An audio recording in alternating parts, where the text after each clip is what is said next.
Hi, I'm Joel. So one of the classic problems that leaders face is the inability to delegate.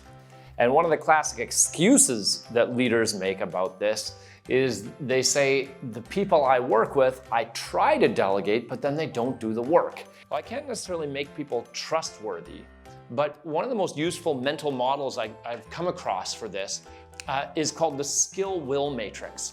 And it's sort of based on the idea that maybe people aren't doing the work because they're not prepared to do the work. They're missing something in order to do the work. And it's just a classic 2x2 matrix. And you could say people need two things in order to get the work done. They need the skill, that is, they need the ability to do it, and they need the will to do it. That is, they need the motivation to do it. And you can think of it that they either have the skill, yes, or they don't, no. And they either have the will, yes, or they don't, no. And different people fall into different categories of this matrix. So somebody might have the skill, they might be very capable, but they might lack the motivation. They have the skill, but they don't have the will.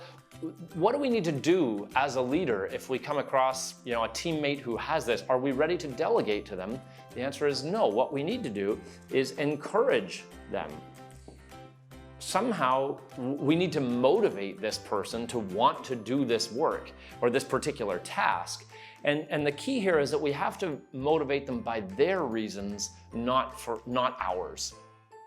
We might have lots of reasons that we want the job done, but we have to make it clear why they should be motivated to do this and help them connect to their intrinsic motivations. Even if that thing is as simple as you will keep your job if this gets done. Hopefully it's something more lofty, like maybe connecting the task to the larger vision of the team or even the organization. But in any case, we need to encourage people or motivate them when they have the skill, that is, they're capable, but they don't have the will. What about the opposite case, when somebody's enthusiastic, when they're motivated, but they lack the skill? In this case, we need to coach people. We need to coach that person. Maybe we need to do a little hand holding. Maybe it's just getting them started so they can kind of build the skills as they go. Maybe it's sitting down for a half an hour with the software package that they'll be using. Whatever it is, we need to try to bring their skills up to a level where they can then run with the learning and the job from there. If somebody has the skill and the will, this is a good thing, but what if they've got neither? What if they've got neither the skill nor the will? What do we do then? My suggestion is to say this is the wrong person for the job. That's not to say they're a bad person, but if they're not motivated to do the job and they currently don't know how to do it, don't choose them for the job. Classic mistake is to put somebody in the wrong role. And one of the greatest skills of good leaders is getting the right people in the right roles, finding that alignment between the person and the task to be done. So if somebody has the skill and the will, then finally, then and only then can we delegate. And the key here is, once we've delegated, to let it go. If somebody is capable of doing the work and they're motivated to doing the work, our involvement often just reduces those things or gets in the way.